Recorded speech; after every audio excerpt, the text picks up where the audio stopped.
Welcome to Scotch Plains, New Jersey. This is Verizon Fios, Channel 22, and Comcast Cable, Channel 34. Scotch Plains Television. Your town, your TV. Scotch Plains Television presents a meeting of the Township Council. And now, from the municipal building, the Scotch Plains Mayor and Council.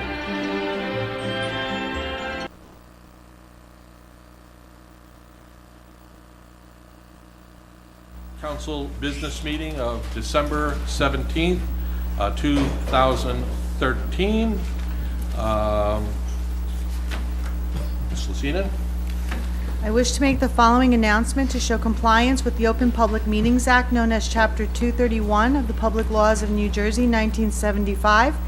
Notice of this meeting was given by adopting an annual schedule of the location, time, and date, sending copies to the Scotch Plains-Fanwood Times, the Star Ledger, and the Courier News, posting in the municipal building, and filing a copy with the township clerk within 7 days following the annual organizational meeting of this body. If you would please rise for the pledge to the flag and remain standing for our invocation. I pledge allegiance to the flag of the United States of America and to the republic for which it stands, one nation, under God, indivisible, with liberty and justice for all. Please remain standing. Please remain standing. Dear God, tonight, with the holiday season upon us, we give thanks for the opportunity to spend time with family and friends. Help us to take time to enjoy the natural beauty of the world around us, such as the freshly fallen snow. Make us mindful of what is important in life, and help us to see beyond the trimmings and trappings of our consumer-driven society during the holiday season. Help us also to remember that this is not the happiest time of year for everyone. For those who have lost loved ones, or for those who are without work or the means to celebrate, now can be a very difficult time. Please comfort them and remind us all to reach out to those less fortunate. God, please be with this council tonight and give us strength and clarity of mind as we conduct the people's business to the best of our ability. We ask all this in your name. Amen. Amen. Ms. Lucina, would you please call the roll? Mrs. Giovanella? Here. Mr. Jones? Here. Mr. Marcus? Here. Mr. Vastine? Here. Mayor Glover? Here. The next item on our agenda is public comment. This portion of the meeting, see people coming to the mic already, is set aside for anyone who wishes to comment on any item that is on tonight's agenda. Only on the agenda, Mayor? You can discuss anything on the agenda or off the agenda. If there is someone, please come forward. I see you have already, and state your name and address. Thank you. Frank Festa, Ramapo Way. Mayor, this is going to be a little bit low and to the left. Approximately how many cubic yards of leaves do we handle every season? Well, I know the fellow who just happens to have that answer. I cannot tell you that off the top of my head, Mr. Vesta, I'm sorry. Hundreds of thousands of cubic yards? It could be very close? Okay. And the trickier part is, how many mature trees do we have in Scotch Plains?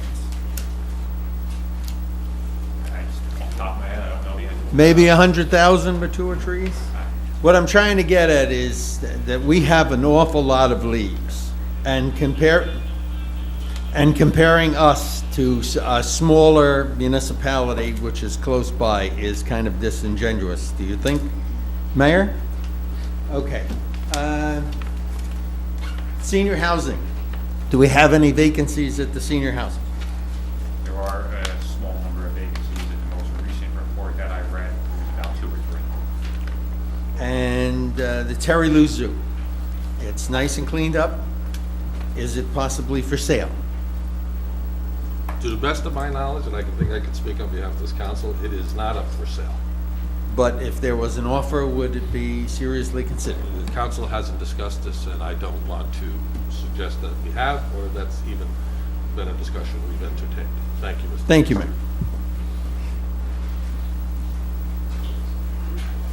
Good evening. I'm Elmer Terry, 1421 Rawway Road, better known as Pete.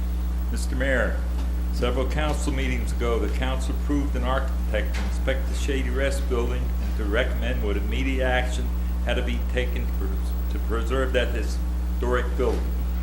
It's my understanding that funds have been obtained by the township enough to pay for immediate repairs when recommended by the architects that stabilize the building. I would like to know what efforts have been made, if any, to move the project along before any further deterioration occurs.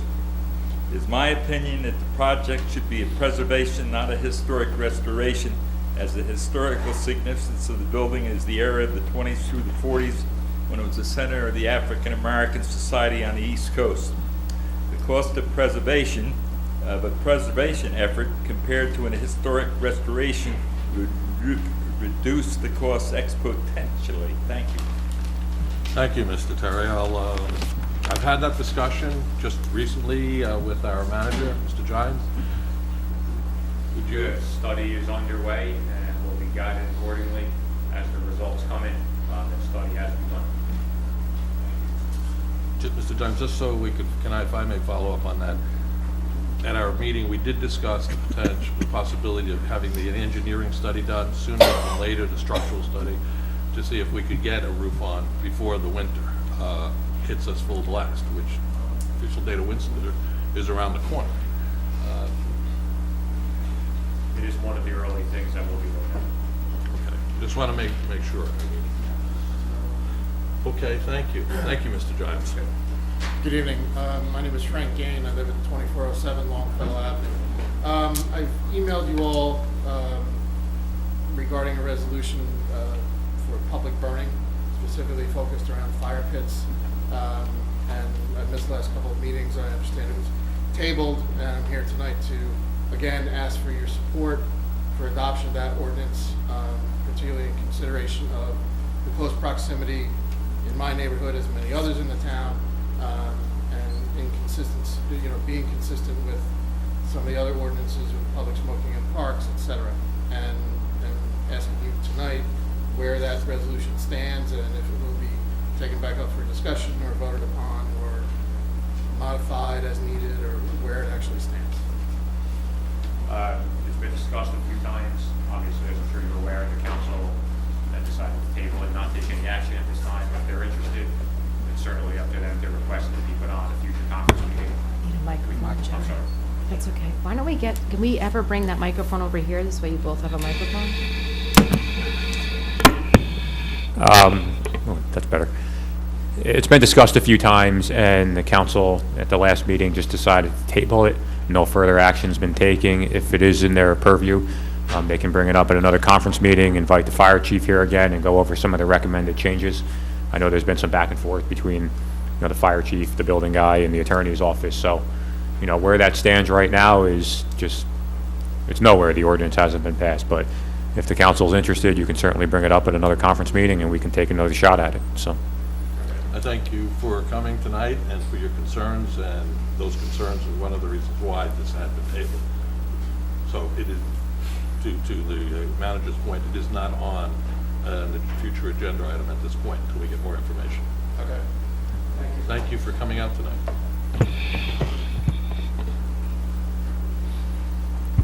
Good evening. Joan Pappin, 2279 Old Farm Road, Scotch Plains.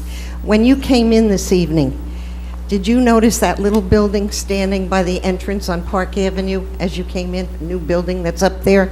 Everybody see it tonight? Unless you came in the back, maybe you didn't see it. All right. That is the manger that we have up around Christmas time, and we have the live animals in there. 2 years ago was the first time we didn't have any animals or mangers, and a lot of the parents were called up municipal building and said they came down, they brought their kids down to see the animals, and they were really disappointed there wasn't anything there.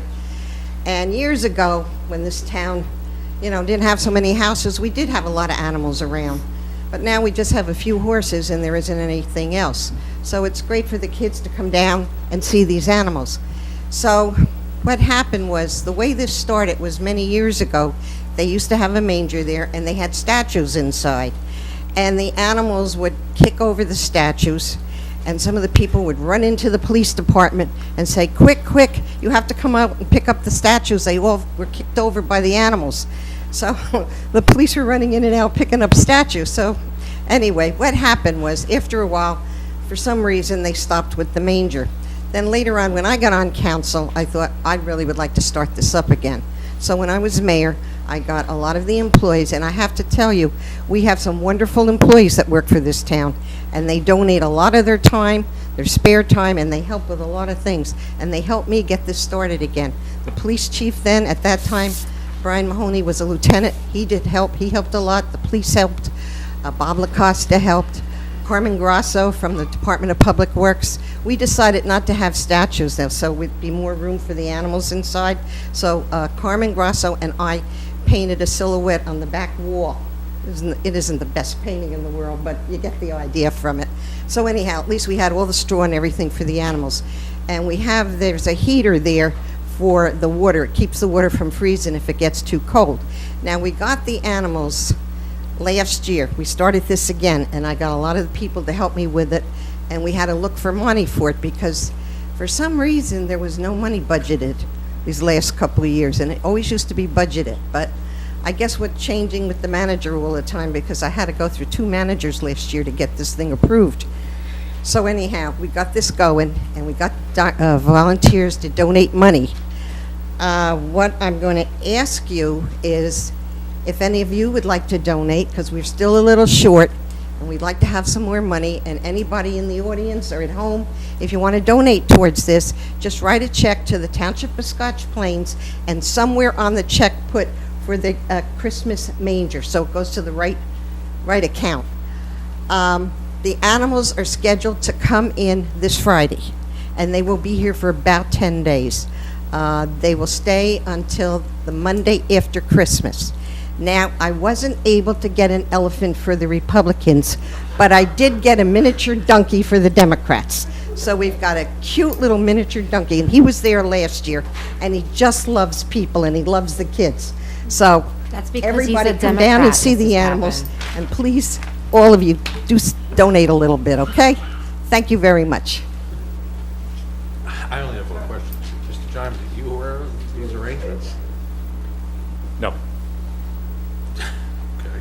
I'm aware that the manger was going to obviously be there. Is there anything that we need to do? I mean, I'll- I don't know what to say. I'm not, it is, obviously, again, I'm aware the manger is there, and, I was okay with that, but as far as donations coming to the township, I'm not sure how that's working, because that was not. Well, it's these animals coming. I want to know that if this is happening, I hate to tell you, the big, the world we live in, who's making those arrangements? Is there insurance in place? If a kid gets bit by this wonderful Democratic donkey, I mean, all I want to know is someone's got to take responsibility, and the fact is, it's coming on Friday, which would be the 20th, which is 5 days before Christmas, and I don't know how long are these animals supposed to be here for? Till the 30th. I would only ask Ms. Pappen, since I guess you are the catalyst on this, it sounds like a lovely thing, but that you might meet with Mr. Gimes and, Mr. Gimes and have. Yeah, we'll talk. We'll talk. Okay. Good evening. My name is Gregory Haynes, 365 Acacia Road. I had received unofficial notification that part of this evening's meeting would be addressing a Wawa to be built on 22, taking out San Giuliano and 2 homes in Mountain Avenue. I see it's not on the agenda, and I assume that is not an item for discussion and debate this evening, other than is open forum.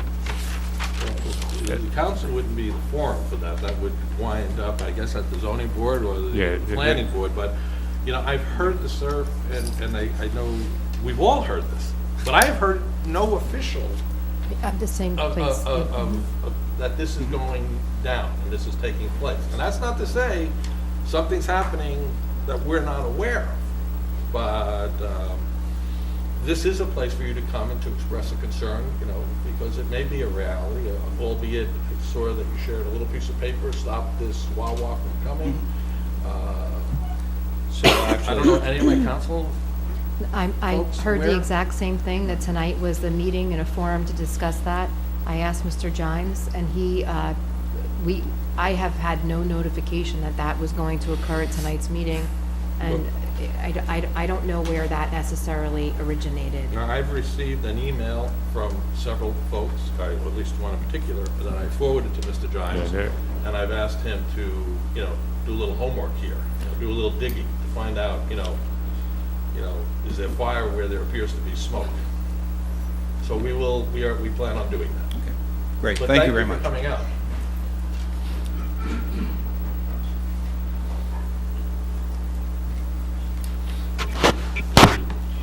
Good evening. Guido Pasucci, 436 Edgar Place, Scotch Plains, New Jersey. This is a reference to the outside events that we've been discussing the past couple of months for Derby Road. Let's not get confused over here. We ain't got nothing against Derby Road. This is the discussion about having this outdoor event, which we find that it's against the zoning board. Now, we had a meeting with Township Manager and Mr. Clover over there on November 13th, and we discussed several issues. And I presented them with the resolutions that they had at the building. I presented them with the architectural drawings. I presented them with parking resolution, and I advised them to discuss and make copies for the Township Council. I don't know if any of the Township Council got any copies of these papers. And I strictly advised them, we encourage all the members of the Township Council to go over the various reports that I left with both of you. I don't know if any of you got these reports or not. Kind of two parts to your question. The first part, as far as the documentation you provided me, it's still being looked at by our building official. He has looked at it, the site plan and all the issues you raised, and he verbally told me his view, but he's actually in the process of putting that in a detailed memorandum. So within the next couple of days, when he writes that, I'll happily give you a copy. The second part, in terms of the noise and any kind of ordinance, the mayor has asked me within the last couple of days to put this on the agenda item for the next conference meeting for discussion, to see if the council would be interested in passing some type of ordinance that would limit noise in the downtown to a certain period of time. So that will be on the January 7th conference agenda to discuss. So I'm getting that since November 13th, none of the boards got notified about this letter and about this meeting. Am I correct, Aaron? Well, the meeting, no, because that was just within the last week, but since our meeting, no, and they wouldn't have until the final resolution came from our staff, and that hasn't come yet. So we're standing at a standstill right now. It's not a standstill. I mean, they've been looking at it, Bob's been looking at it, so it's not a standstill, and you'll have the council and you will have a detailed memorandum about all the issues you raised very shortly. So we didn't accomplish anything this month then? I What's that, sir? disagree with We that. didn't accomplish anything then? Well, Rome wasn't built in a day. let me, I know, I understand, Mr. Westin, I understand, but, No, you know, we've been going on since October, you know. But in fairness, you've been here before, Mr. Gimes and I have spoken about it. And I understand this is a touchy No, it's not, situation. let me, understand. Mr. Sir, Yeah, this I is understand. not, this is not touchy. I feel that you're entitled to an answer. I think we need to get you one. And I would hope, Mr. Gimes, because you and I have had this discussion on many occasions, that we will have this, two parts of the questions. One regarding the building issues for someone and the council to look at in this weekend's package. I would hope we can accomplish that, since it's been well over a month. The other thing is, I've asked Mr. Gimes to consult with our attorney to look at a sample ordinance for this council to review, terms of noise ordinances. We discussed in Mr. Johnson's office, or my office, I forget, I think it was my office, what about the possibility that outdoor music would be restricted to 11 o'clock? And Mr. Gimes assures me that he would have an ordinance for us to review and to discuss amongst ourselves. Friday was not a good day for a lot of us around here. I was hoping my colleagues would have had something to review this weekend. We didn't. I hope that we'll have something to review this coming weekend. So, but your points were very clear. You did a lot of due diligence here, and everything you asked and suggested seemed quite reasonable. I just don't want to let this go for the simple reason that I went through a tremendous amount of problems trying to get these papers, and I still didn't get finished with requiring the papers that I require, because some of these papers through Oprah forms, there's no municipal records on top of it. So, and we gotta separate this noise, the actual thing that we are asking for. Right. If for a zoning ordinance, if this is permitted there. So let's leave the restaurant out at this time. We have to find out about this event that they are holding, because I'm in touch with the ABC, and I can't tell them nothing yet because I didn't get nothing from the Township Council. Because I gotta write them a letter with the resolution or either with the things that you guys want from them, because we will have, if the township cannot come to a consensus of having this, the zoning board says, no, you cannot have it, we have to find a line there where we'll have to, it's either our legal department and your legal department will find a ways to connect each other. And if I have to fight this, with my neighbors, Ms. Pasucci is not gonna absorb any expenses, because my neighbors should be fighting what I'm fighting right now. You gentlemen should be fighting this zoning ordinance, not Mr. Pasucci. Because if you look at the resolution, and I can't speak about the resolution because you gentlemen doesn't have a copy in front of you. But if you look at the resolution, I mean, it's stated, perfectly stated, that the parking area back there is to be used for tenants and parking patrons, and that's it. I didn't make a resolution. Now, another thing, they want to rewrite this resolution, then we're going to rewrite the entire resolution, what happened with this building over here. And the first thing that we are going to do is to close Lot A for them and let them have access into municipal building over here. Because right now, and I really am very, very concerned, and I'm getting very upset with the police department, keep on telling me that that piece of property belongs to Darby Road. We all got to agree that that piece of property doesn't belong to Darby Road. That piece of property belongs to the township, and I don't know how specific can I make it. I said it at the chief the other 2 months ago, that piece of property back there, and I apologize, my raising voice. No, listen. Because we called the cops up, and what they say, nothing we're gonna do, that belongs to Darby Road. They park over there anyway, you know, in and out, whatever, they leave the trucks on the middle of the way, one car on top of another one, back and forth. Trucks, they can't get in, they back into my driveway, they already ruined my driveway, you see that, I showed you my driveway. And the guy knows it, said he was gonna give me a new driveway, up to today, he didn't do nothing. I mean, we gotta understand, and the police department's gotta know their boundary too. If they know that property belongs to the township of Scotch Plains, we get tired to hear this. No, it doesn't belong to the township. It belongs to, I mean, don't they know their boundary? Which is township property, township property? I mean, I don't understand it. Sir? I mean, this is very frustrating. What, I have to run for mayor to get these things done? No, it appears and that, let me tell you something. And I'm going to win if I run for mayor. Let me tell you, sir, I wouldn't recommend that because it appears that I can't get it resolved either, you know?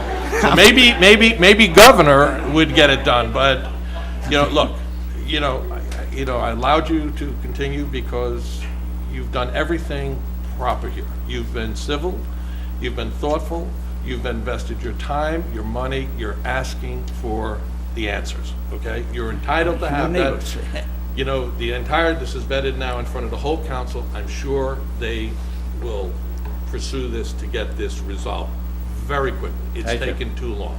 Thank you. Well, thank you, and thank you. Greatly appreciate it for your time. Thank you. No, thank you, sir. Can I just add, Mayor, I do have a couple of points that I would like to speak to address from the public statements, but I just have one question. I'm a little unclear, sir, as to what exactly you were waiting on. We are asking for the zoning board. We feel, our legal department behind me feels that... So you're asking for a copy of the zoning ordinance? No, we feel that that piece of property back there, through the resolution, is for parking only and for none other events. When they do that parking there, they take all their cars out, which they already, through tremendous amount of property that the township already gave them, and they use in tremendous amount of parking spaces. Now, what they do back there, they take all their cars back there during this event, 5, 6 days. I don't want to cut you off, and I appreciate. We want to know my- if that's zoned for that event or not zoned for that. Okay, so that's what I wanted clarification on, because what I'm wondering is, I'm wondering if there was a misunderstanding as far as what you're asking for and getting you a copy of that. Yeah, well, I have one piece of information over here that I required, what it says. No municipal records exist. This building was built 2 years ago. Come on, So as far as a survey? come on. Well, listen, I don't, if we can, I mean, I think. So can I give you this? I think, please. You've made very good points. I mean, Mr. John, As I said, you've presented this information, you're entitled to have clarification. We're neighbors. And we're not arguing. I couldn't agree. Listen, Okay. I hear your We're on the pain. same I page. feel your pain. I'd be just as frustrated. We will get the answer. Mr. Gimes assures me, you, tonight, we will have those answers, and hopefully as early as Friday. Okay, thanks again. Mayor, and if you Thank you. just indulge me, there were a few other points that I did want to speak to. The first speaker brought up the issue of the leaves in town.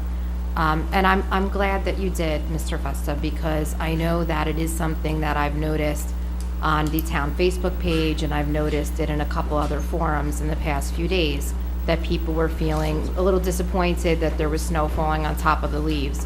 So I just did want to go back to the fact that I don't know that disingenuous would be a word that I would really understand being used there, because when you have a situation where you may have a town or multiple towns that are doing things a little bit differently with their leaf pickup, understanding the fact that Scotch Plains is significantly larger, I would caution us to avoid assumptions that we can't learn anything from towns that may be smaller than us.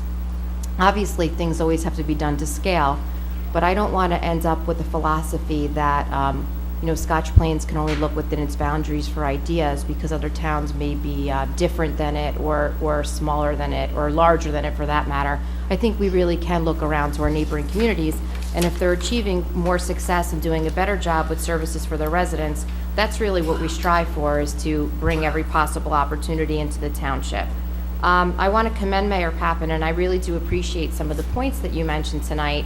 And I want to commend you in particular, because what I'm hearing is that during your term, you found a very productive way to work with our employees under the system of government, so that you were able to roll up your sleeves and volunteer and participate. That's something that I really strive for. It's a balancing act, because I've gotten some feedback about our particular system of government. So maybe you and I could speak privately about that for some ideas, because I'm very anxious to volunteer and participate wherever possible. And I'm interested to know how you were able to achieve that kind of success, especially with anything in the downtown. My kids love the Manger. We've always visited, and we're looking forward to. I understand the mayor's concerns, about insurance, and hopefully we can make sure that's all taken care of, because I was very much planning on being there to see the animals, particularly the donkey, in a very short period of time. As to the fire pit, I understand from the emails, and I believe the resident may be gone now, but I will speak to it because I know the meeting is being televised. His concerns, I believe, are in favor of the ordinance being passed. The one point of clarification that I've not yet received is why we were being asked to pass this ordinance. I haven't heard from the fire chief, or even indirectly from you, Mr. Gimes, as to, has there been specific problems? Is there something, was there a need? Have there been fires that have broken out? Such as not to say we should only do things in a reactionary manner, but I was just trying to get some more information about why this is necessary. So if the chief could come back before us, maybe would give us some more information, that would be particularly helpful. Thank you. I think the reason for that is, as the chief indicated, that there is no law on the books, so therefore he was advocating to have a law on the books. To be continued. Carolyn Perkins, Westfield Road, Scotch Plains, regarding the open pits and the burning. I know that many years ago, we used to burn leaves in our backyard, and that's a no-no. And if people are going to have open pits and just burning their oak pieces of wood, that's one thing. But there are many people in our younger generation in particular who are very allergic to the burning of leaves and that coming into the air. So it's fine in your backyard, but it's not going to stay there. I had brought up 2 weeks ago about on the computer, the clubs, the organizations, the advisory board. That has not changed. The senior advisory is not up to date. Okay, one of the ladies, I believe, has been dead for a year and a half, and that really needs to be updated because that's something that some people look at to find out who's in charge, who is the liaison, and it's not you, and it's not Mr. Beckerman, and I don't know, I guess maybe it'll be Llewellyn, I'm not sure. The seniors are very dear to my heart, and I think some of you know I spent a lot of my nursing career with seniors. Tomorrow we're having our party at the Westwood, and you will be billed rather heavily because a lot of people are going to attend, even though there's going to be slippery weather maybe, and we do really appreciate it.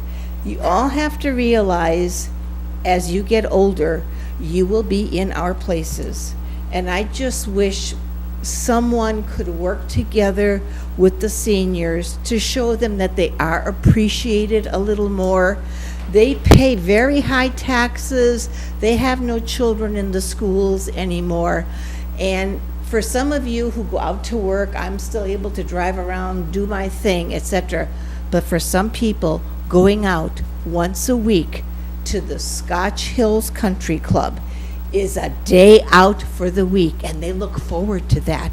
Even playing bingo after they have their little coffee and little lunch.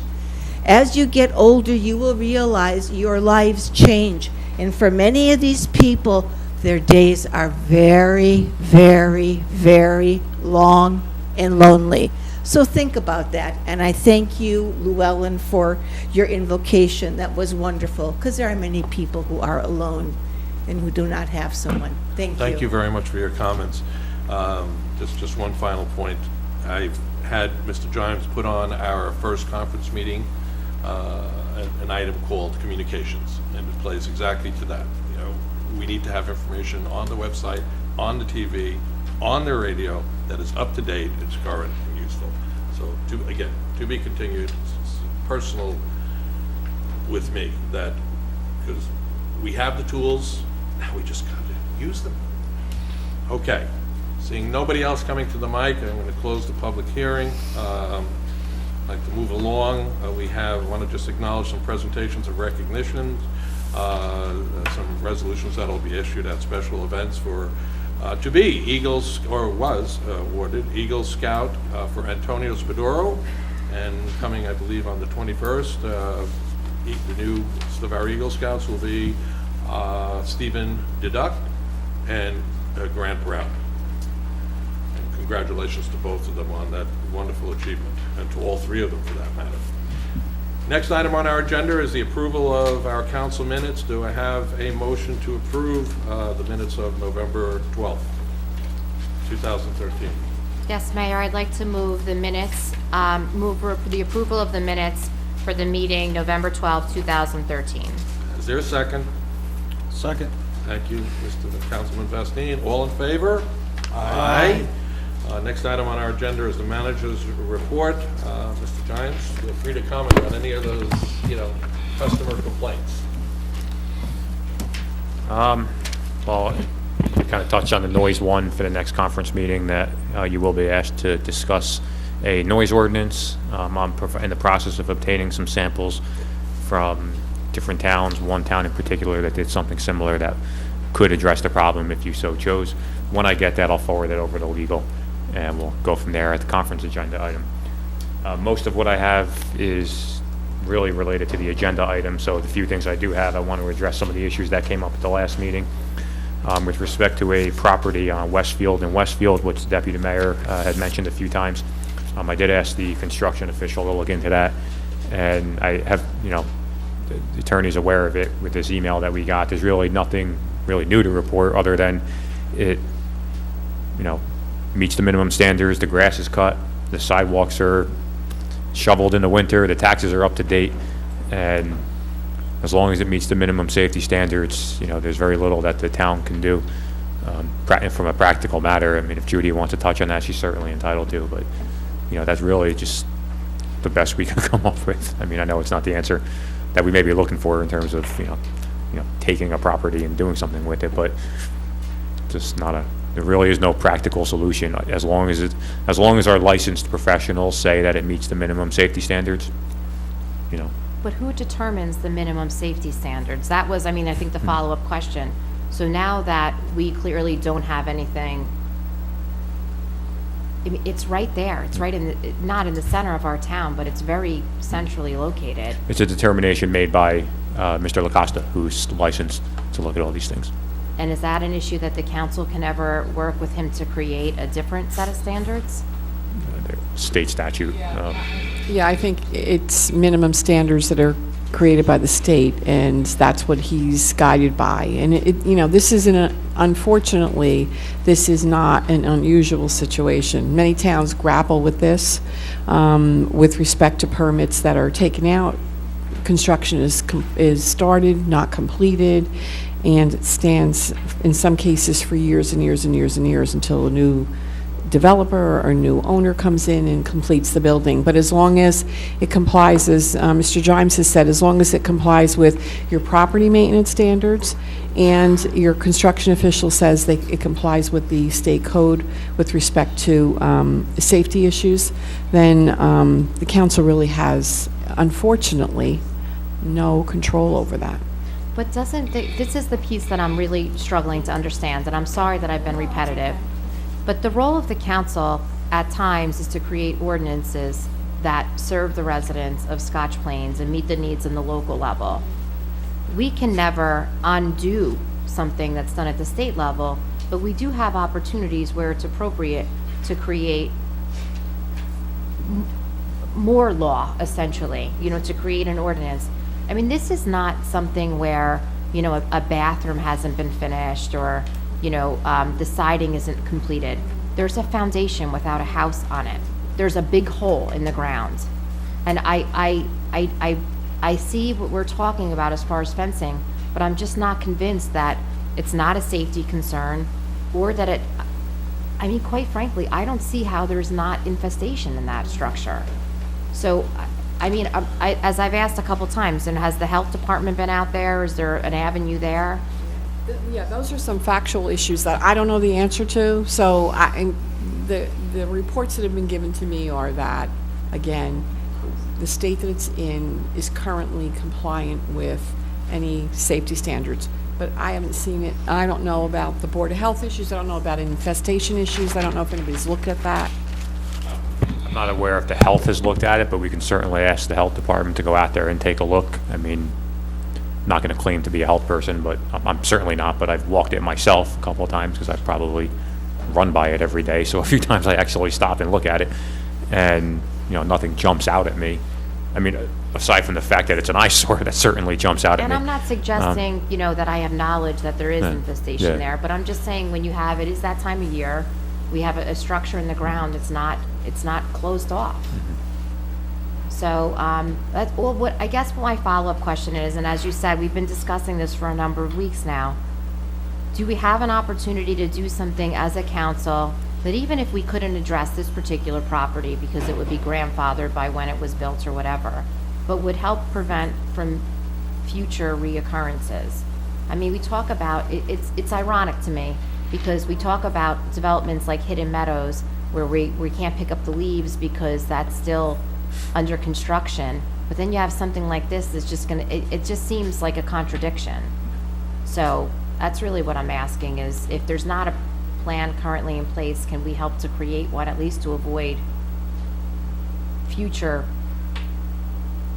I'm not sure what stricter standards can be passed other, that's. I don't know, I guess you could take a look at it, but I guess one of the things that comes to mind is suppose this is in existence right now, and suppose you had some ordinance or some mechanism that would allow you to address it. the question becomes, how do you address it? Does the township, assuming that, the owner is either refuses to, will not do it, cannot do it, has stopped building because he's gone bankrupt, how is the township prepared to address it? Is the township prepared to take on that kind of an activity? Let's say filling in the foundation. So it's like, how could we address it? What would we do to address it? May I interrupt for a second? I think Deputy Mayor has well articulated her concern. We're not going to get a resolution on this tonight, but can we, Mr. Gimes, pursue this further and hopefully have, some more discussion, even as soon as on our first conference meeting? I'll look into see. Thank you. So with that in mind, as you know, there are two properties I mentioned to you. One that's on Rawway and Inman. Yeah, well, between Raritan and Inman. Yeah. And the other one off of Jerusalem and Morris. Which somebody has to go to these homes. I mean, this looks like a potential health hazard and safety issue that could affect, surrounding neighbors. It's just my opinion, but I would like a professional to get there sooner than later before something happens, because it looks like a problem. Please finish up with your report. Hidden Meadows, actually, that was my next thing that I was going to bring up anyway, so that was a good segue. As I talked last week, that's a property that's still under their subdivision plan. The road hasn't been top course, so we're not plowing any snow there. They're doing their own stuff there. With respect to the leaves, the one gentleman who did kind of raise the issue, his property happened to be near enough of an area where he could put them on the back of his property, and it would be in an area where we do pick up. So Joe told him just to do that, and we ended up picking up his leaves once or twice already. So that guy's been taken care of, and otherwise, the area itself doesn't have many trees where, it's going to be that significant of an issue. But we have been advised that by spring, they anticipate having the road top course and finished. So regardless of whether or not the final house is built, at that point, we'll take on the roads and begin to provide those services. It should be done by the time we do pick up, any kind of bulk pickup. If not, we'll work with the residents, to take care of it. Sure, because they'll pay for bulk pickup, about $100, because, because we don't do that for free in Scotch Plains. No. Not even close to free. So I'm sure we would take their $100 as well. But thank you for that. Thank you for following up on Hidden Meadows, and I know it's not your fault we pay for bulk pickup. Mr. Jones, what else? Just real quick on the Environmental Commission, I know that also came up last meeting, and the mayor and I talked about this the other day in the office with respect to them not having a meeting. I pulled the ordinance of the state code and the municipal code. It does say that once the members are picked, that it's a mayor's appointment on who the chair is going to be. So the mayor has indicated who he believes the chair should be. I'll send out a letter to them, or to him, and kind of give them the code and the guidance on what they're supposed to be doing. And the statute, very clearly spells out the different things that they're responsible for. So hopefully they can get it together, start meeting, and start, dealing with some issues. The other day, and hopefully we'll have some clarification, some direction. There were 2 names missing on the list that were approved at a different date that are not on the that are not listed as members of the Environmental Commission, but I know that we had approved them at a meeting in 2013. Currently, some of these notes have not been updated as thoroughly as they should have been. I don't know what the reason for, but you'll see some real inconsistencies there. So we'll make sure everybody gets the notification, including those 2. I'll email those names just in case, okay? With that, all the other things I'm going to discuss are agenda items, so I'll discuss them as we get to the agenda. Okay. Terrific. Reports of special committees. Does anyone have anything they would like to share with the township, any committees that they're working with? Not hearing any, I do. I was waiting to make sure that nobody else had a report from their committee meetings. So we did have a Recreation Commission meeting. The Recreation Commission, similar concerns were discussed. I know this took a lot of time at the last meeting about the pavilion. So I won't go into all of the details in that, but it was a discussion at the commission. The commission members are very gracious in listening to my concerns and my thoughts. There was also a conversation, Mayor, just so you know that this would be coming up. I see that I'm not the proposed liaison for next year, so you would want to make sure that you had asked me to follow up on veterans, a discount for veterans up at the Scotch Hills. I had asked specifically for that, and I was told that that was being attended to, Mr. Giles, that they would receive this discount the same that the seniors get. I was told that had been taken care of.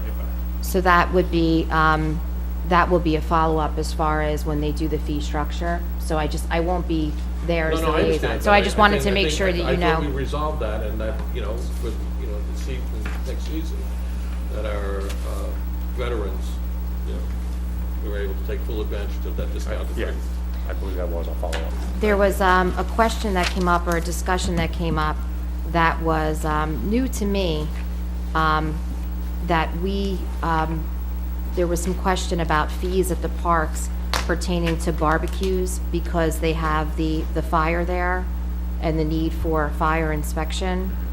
That's not something that I had gotten any information on as the fire liaison.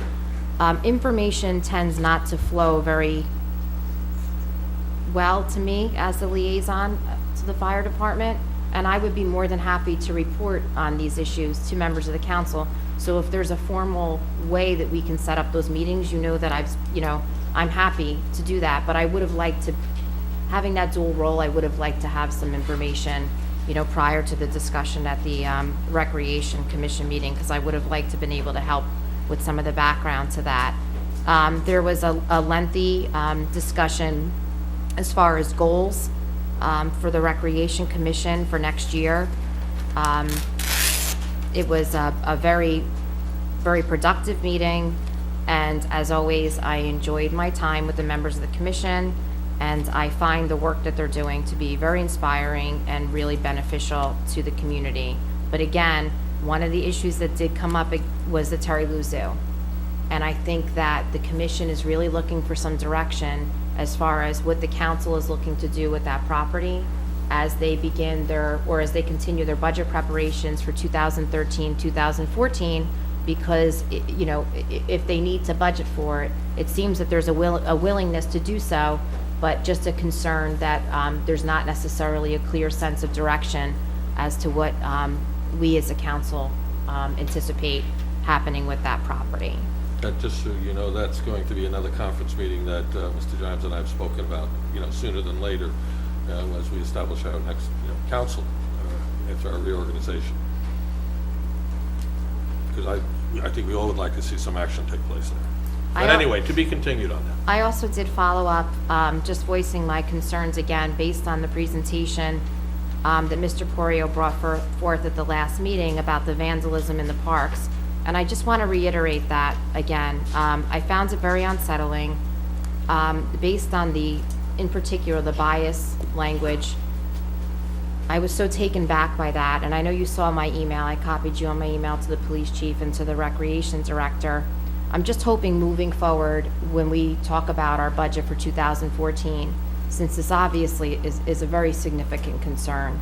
I mean, our children shouldn't be seeing this, and visitors to our township certainly should not think that this is typical to our community. If we need to create a system where we have some kind of surveillance or some kind of better protection of our parks, I really would like to have a dialogue about that prior to the budget, okay? I've spoken to the police chief about that. I thank you. That was all that I had, Mayor. Anyone else? Just a brief comment. We had our annual Mayor's Gala, charity gala, 2 weeks ago, and it was a resounding success. I think those who attended it would absolutely agree that it was a lot of fun. It recognized some very important folks and groups in our town, our Golden Ages, at Jersey Land Community Center, and 2 volunteers of the year, Grace Cheney and Ed Zazali, who we are eternally grateful for their efforts of stepping up to the plate and helping our communities in so many ways. Additionally, we raised some nice money for our groups, the Golden Ages and the Jersey Land Community Center. So I want to thank the Recreation Department and, for their efforts, their work on this event. And certainly I want to thank everyone who attended, for coming and for making it the resounding success that I believe it was, and I think Paul would agree. So thank you. So that's my one and only special committee report.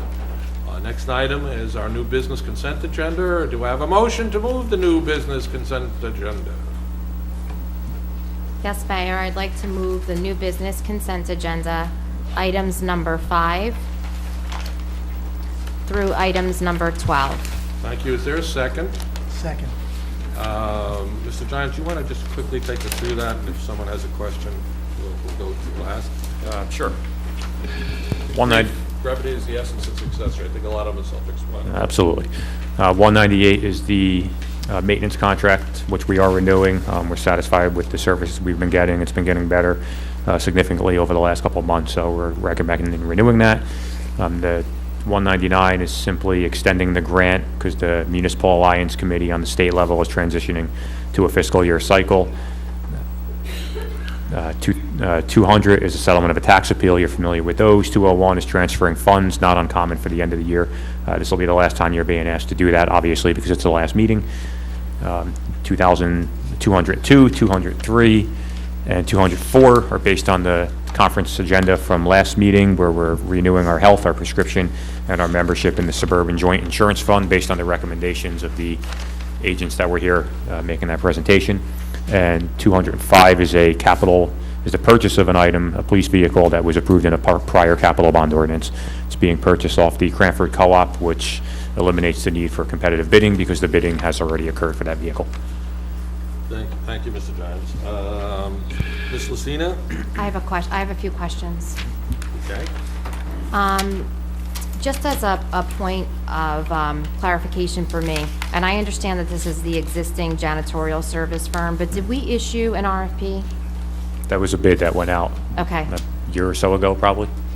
Yeah. So we don't have to rebid? We don't have to go out every year? It had an option for another year bid. Okay, Yeah. that was in there? Yep. All right, great. And you will have to go out the next time. Okay. So, If I recall, they were considerably cheaper than Yes. last year than the folks that we bid Yes. against. Items. Clarify. Items number 9, items number 10, and items number 11. And I know we spoke at this at length at the last meeting, but I really would like you to speak to the dollar amounts that were discussed, in particular the savings, because I think it would be reassuring to the public to know that we are actually taking steps. We had significant savings there. So if you could go into detail. Sure. We're looking at, Please. for the health insurance, we're looking at an approximately $20,000 savings. Initially, the proposal came in flat. I had looked at some other options with respect to health insurance, possibly going to the state plan, because at the time there was a significant decrease. We went back to, I actually asked the agents to go back to our Oxford United Healthcare to see if they would be willing to, lower that amount. And they did. They agreed to lower it another $20,000, which then in turn really made the decision to not switch to the state, a better option. And equally as important to the pricing is the fact that it's considered a lesser plan, which would have required union approval to go to a plan that wasn't equal to or better than what we had. But in the end, after negotiation, it still came in about $20,000 cheaper. So barring any major increase in staff, which I don't foresee happening, we're going to be paying less money for health insurance as we did this year as opposed to last year. Same thing for our prescription drug plan, Benecard. We're saving approximately $60,000 in that plan. And with the property and casualty, that's with our Suburban JIF, we're saving approximately $65,000 Now, as and opposed to last year. I believe we are the only municipality in the JIF that has the $65,000 in savings from the conversation at the last meeting. Yes, I recall that, yes. The one thing I would ask of you, if you wouldn't mind, some kind of, even if it's an email to the employees, because as I said, now that employees are starting to pay in at the top tiers, the percentage of what they're Yes. paying into the benefits is significant. So if we could just reinforce to them that there will be savings, that may be reassuring to them on a Yeah. personal level. Yeah, we've actually talked about that. I'll get something in writing. We talked about it at a couple staff meetings, actually, and I think most of the employees that were here prior to the change in law probably hit the 4-year phase in July, so they are going to get a pretty significant, hit, I guess, for lack of a better word. So that the public is aware, because those who do not work in the public sector may not be entirely familiar, what is the typical percentage at tier 4? For a highest paid employee, they're probably paying about 33 to 35% of their premium. The amount of our family premium is around $28,000 to $30,000, so they would be paying just over $10,000 for their family premium. Single coverage is about $15,000, and they would be paying around a third of that, about $7,000. And again, just for the public and for our employees, just as a matter of clarification, and I appreciate you taking these steps with me, are these savings here, these dollar amounts, are they impacted by the employee contributions, or is this the quotes for the coverage? No, these are the quotes for the coverage. The employee contributions, that gets taken out when we start doing the budget, and we work those numbers into the budget. So the amounts that you saw last week were the full amount of the premium, not including contribution. Thank you, Mr. Jimes. I really appreciate it. Hearing no other questions, Ms. Lucina, can you call the roll? Mrs. Gillanella? Aye. Mr. Jones? Aye. Mr. Marcus? Aye. Mr. Vastine? Aye. Mayor Glover? Aye. Other new business, a motion to accept the bill list. Do I have a motion to accept it? Yes, Mayor, I'd like to move, so we're going to move the bill list separately and then go, okay, I'm sorry, thank you. Mayor, I'd like to move the bill list in the amount of $5,418,569.86. Is there a second? Second. Does anybody have any comments? I have but one. Jerry, if you can just look into something, it's not under your domain, but I saw an item from the library. It was over $4,000 for the purchase of DVDs. I would just be curious to know how many DVDs, list of the DVDs, what do we charge for DVDs for rental, and how long can somebody take them out? I'll Thank get you. yep, I will get that No information. big deal, just, fine, thank you. Moving right along, let's see, do we have a roll call? Did I do that already? Not yet. Mrs. Gillanella? Aye. Mr. Jones? Aye. Mr. Marcus? I am abstaining from voting on the item appearing on page 6 as it pertains to Berwick Chase Homeowners Association. That's where I live. As to the rest of the bill list, I am voting aye. Mr. Vastine? Aye. Mayor Glover? Aye. Next item up is, do we have a motion on to move resolution 2013-206? Yes, Mayor, I'd like to move resolution number 2013-206, resolution authorizing the settlement of 2011, 2012, and 2013-2014 tax appeal. I think this is somewhat self-explanatory, unless somebody has some further questions. Jerry? All the amounts for the last 3 years Right. and current year are there, so if you have any questions on those. Okay, so is there a second on this? A second. And Ms. Lucina, can you call the roll? Mrs. Gillanella? Aye. Mr. Jones? Aye. Mr. Marcus? Aye. Mr. Vastine? Aye. Mayor Glover? Aye. Similarly, the next two, I think we're going to fall into that category, maybe the next three. Resolution on 2013-207, please. Mayor, I'd like to move resolution number 2013-207, resolution authorizing the settlement of the 2012 tax appeal. Thank you. Is there a second? Second. Thank you, Councilman Vastine. Ms. Lucina, can you call the roll? Mrs. Gillanella? Aye. Mr. Jones? Aye. Mr. Marcus? Aye. Mr. Vastine? Aye. Mayor Glover? Aye. Motion on resolution 2013-208. Yes, Mayor, I'd like to move resolution 2013-208, resolution authorizing the Freeze Act be applied to a previous settlement of tax appeals. Thank you. Is there a second on this? Second. Ms. Lucina? Mrs. Gillanella? Aye. Mr. Jones? Aye. Mr. Marcus? Aye. Mr. Vastine? Aye. Mayor Glover? Aye. Please, motion on resolution number 2013-209. Mayor, I'd like to move resolution number 2013-209, resolution authorizing a contract with Granicus to assist with meeting automation process at a cost not to exceed $14,650. Is there a second? Second. Thank you. We had a lengthy discussion about this. We all had been given a paper on it. Satisfied me. Does anybody have any questions of Mr. Giles before we vote? They're not going to call in for a conference call? Yeah, he's available if you need him. That's why I'm asking. He's available if you want to.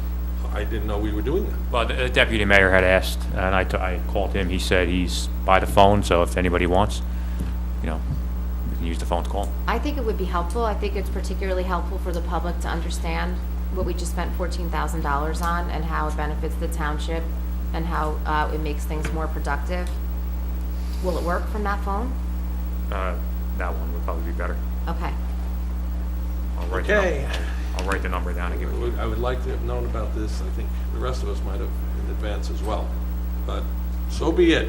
Maybe I get the phone number. Who's going to conduct this, questionnaire? Jerry, are you going to please come here?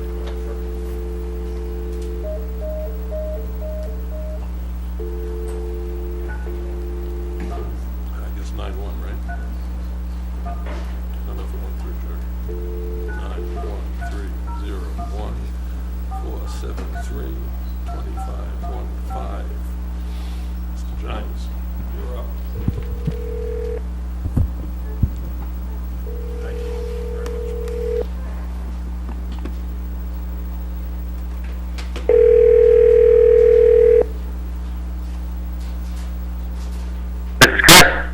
Hi, Chris. Jerry Giles. You're on speaker. Hey, Jerry. You're on speakerphone with the Township Council in a public meeting right now. Okay, great. Obviously, as we spoke, so this isn't a surprise. It was to the mayor. So, did you want to do?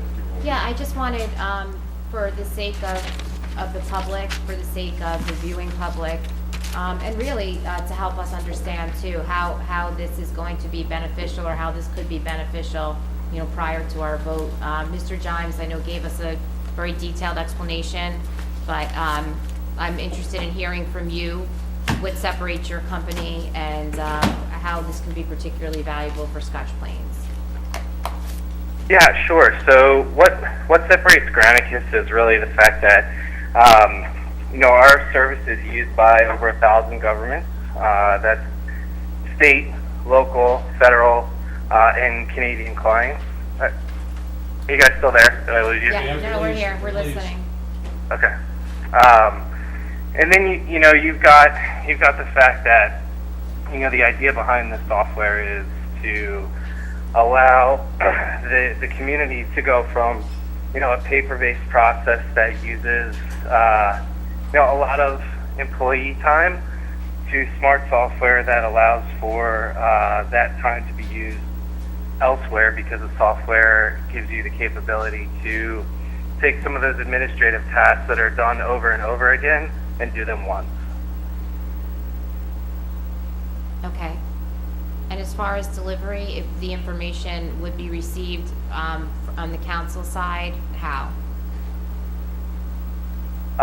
What was been discussed with Jerry is the capability for council to have iPads. So there's multiple forms of delivery, and it really depends on who on council is comfortable with using iPads, but we've got a native iPad app that's been built so that council has complete annotation capabilities for all of the packet information. And then if for whatever reason, if someone doesn't want to use an iPad, they can still have access to an electronic copy. And then if for whatever reason, if somebody doesn't want to use a laptop or an iPad, they could also have a paper copy if necessary. So we have multiple formats that can be used. What about professional development? How much, is that included in the quote that we're seeing here? What do you mean by professional development? You mean training on the service? Yes. Yeah, absolutely. Yeah. So Within the proposal that I outlined, there's, let me pull it up, there's hours and hours worth of training. So all of the training and development as far as the product goes is included within the price, in the monthly managed price and the upfront price. If I pull this up, let me give you the total hours.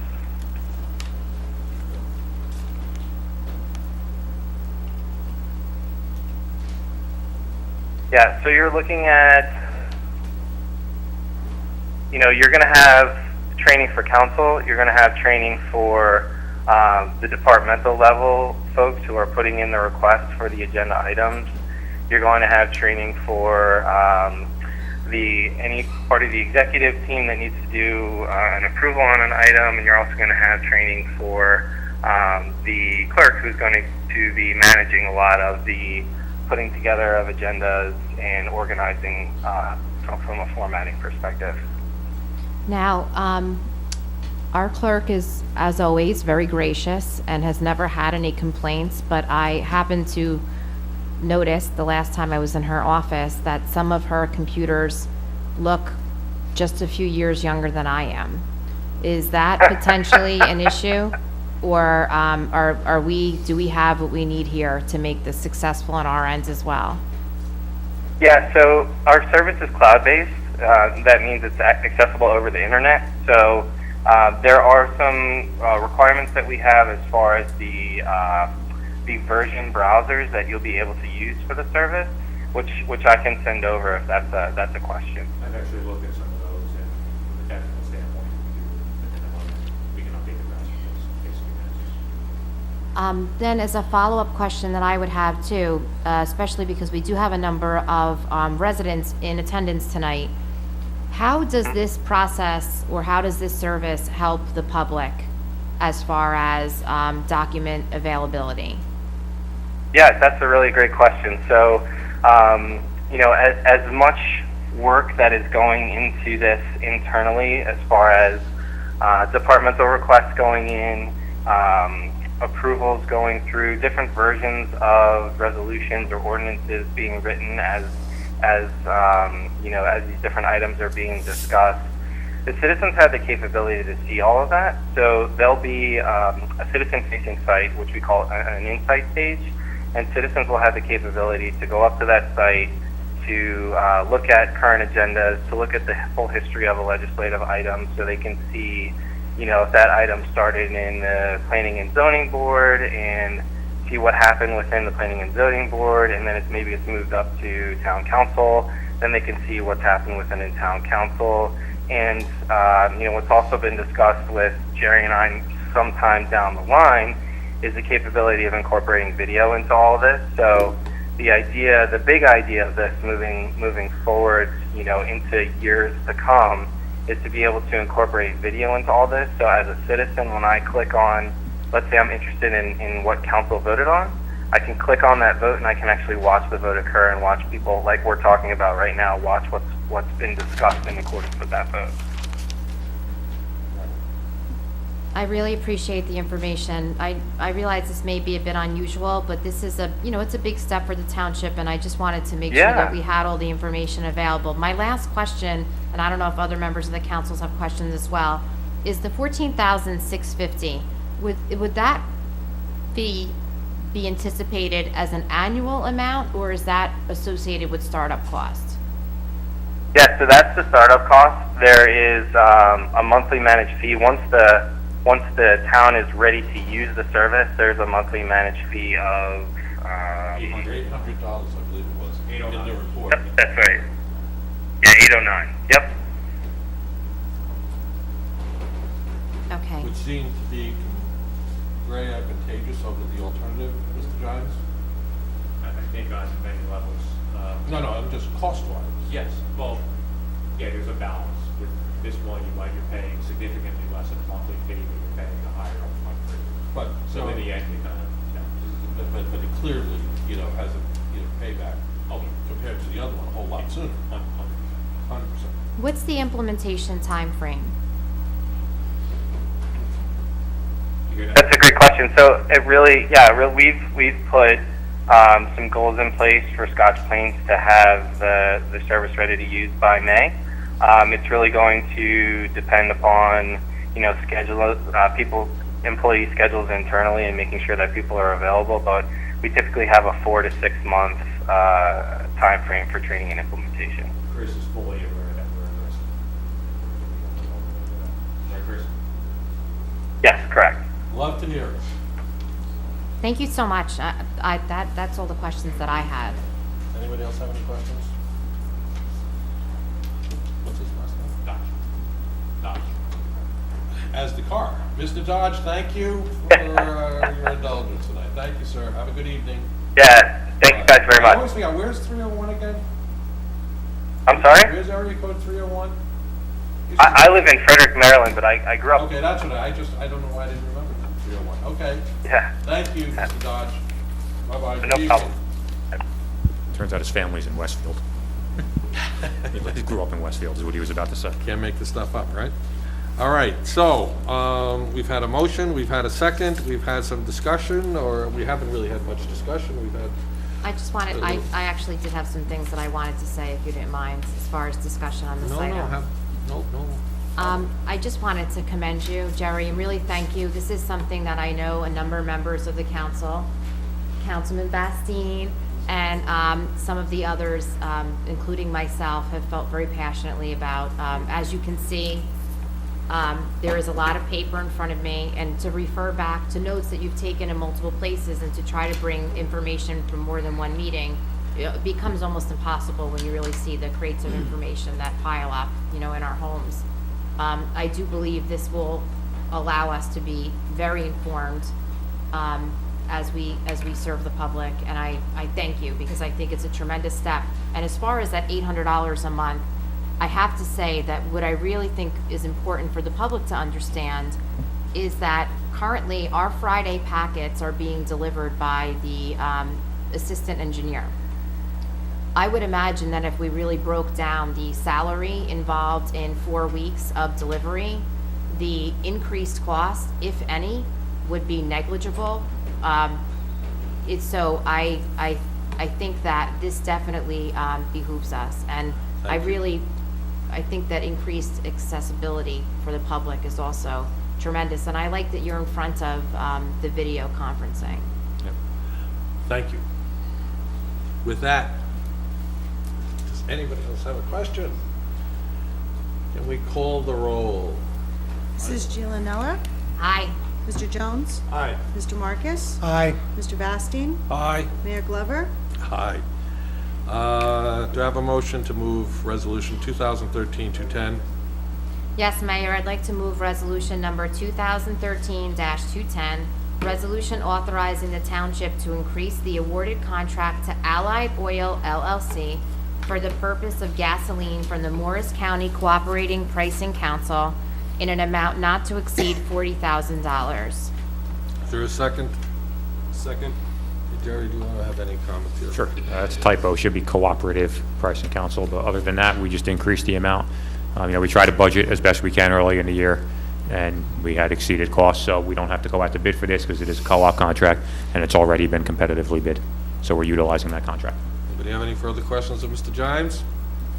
Hearing none. Mr. Cena, can you call the roll? Mrs. Giulianella? Aye. Mr. Jones? Aye. Mr. Marcus? Aye. Mr. Vastine? Aye. Mayor Glover? Aye. Do I have a motion to move resolution number 2013-211? Yes, Mayor, I'd like to move resolution number 2013-211, resolution authorizing the purchase and installation of a portable 911 system and video monitoring equipment for emergency operations centers through state contract T1316, well, I'm not going to read the state contract number, from Johnson GP Incorporated in an amount not to exceed $114,380.50. I may have launched you too early, Ms. Farron. I just wanted to get your sort of put here. This matter is, we've had several discussions on this. I think several council people. It's a considerable amount of money. Having seen it, I was hoping to table this tonight. So that we could, if we're concerned about $14,500, we have $114,380. I understand it was part of a capital budget, but that number I don't think resembles what this number is, and all I was asking fellow councilmen was that we have a discussion with the chief to get more information on what this procurement is, what it'll do. I mean, we discussed it back in May, it is now December. I think recognizing that there is a significant difference, I think, in what we're looking to appropriate, even though it's less. I think I don't see an urgency for us to pass it. I think there's more of an urgency to understand what this will be, along your questioning before, what a timeline would be to implement whatever this may be. So, I have a motion to table this, not permanently, just so that we can have more thorough discussion, and I don't think we're going to get that in 10 minutes, not when it took almost 20 minutes to discuss the $14,500 procurement. Is anybody willing to second that? I would be willing to second it. Typically, I would have said, because we've added this a number of times, but the one exception, and I do believe that Mr. Jones was in attendance at a number of the budget meetings, but you may have questions now as a sitting member of the council that you, I think out of respect to our... I appreciate that. I actually did call Mr. Gimes earlier today, and we spoke about this. We went back and discussed some of the issues from when this was budgeted during the capital budget. I don't think this should preclude us from having some discussion right now. If the mayor has some additional questions right now, let's talk about it right now, and then see where we stand on it.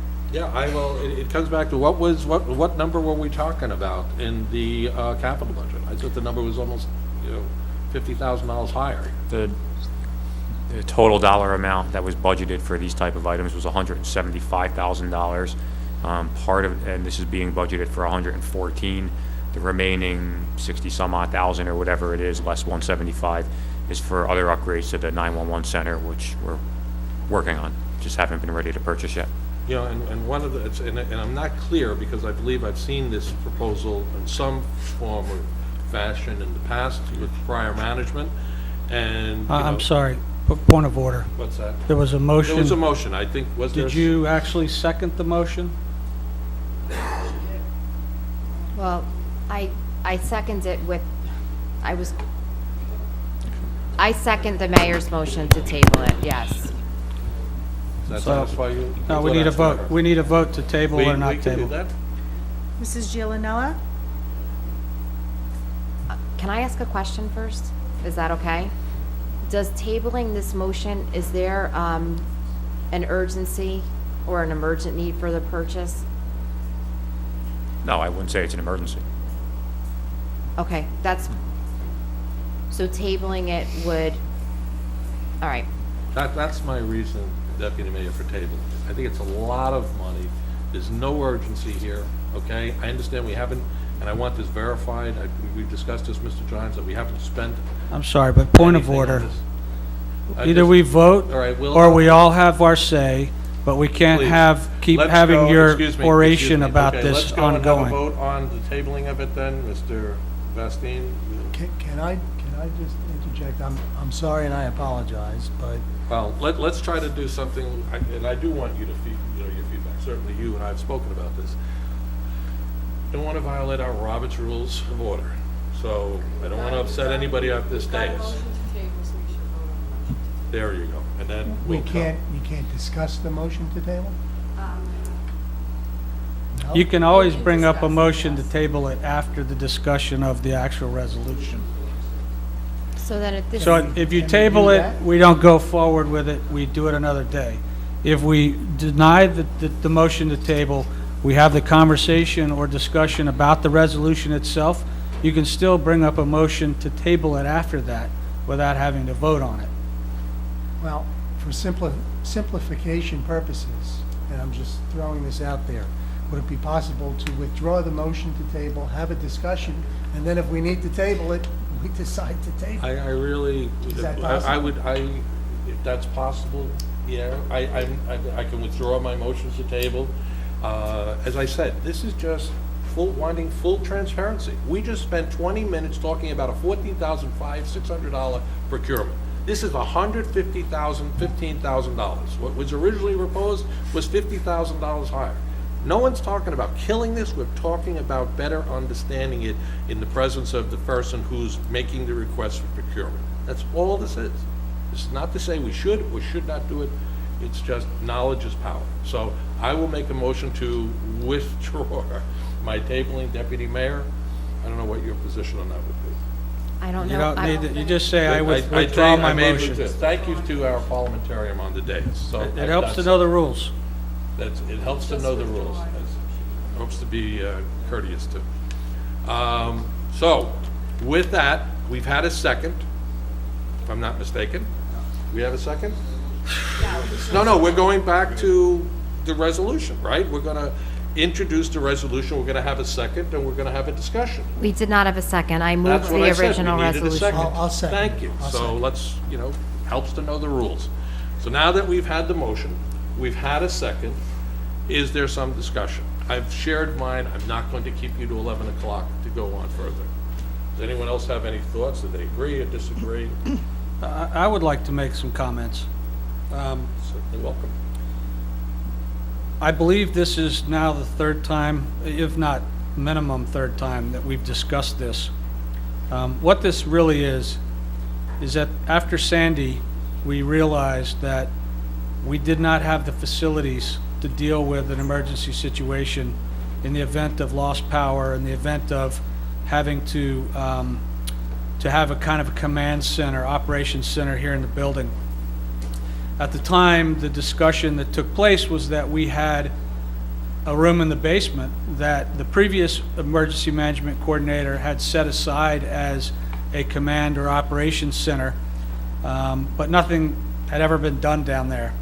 In fact, right after Sandy, Chief Mahoney himself went down there and cleaned up tables, removed World War II cots, and cleaned up garbage down there.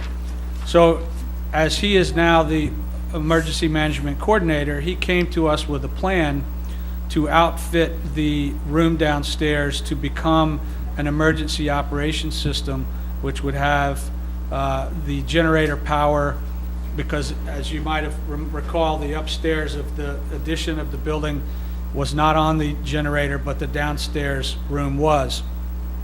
He came to us with a plan as the emergency management coordinator to outfit this room downstairs with a portable 911 system, video monitoring equipment, emergency operations type setup, in addition to some additional or other things to come.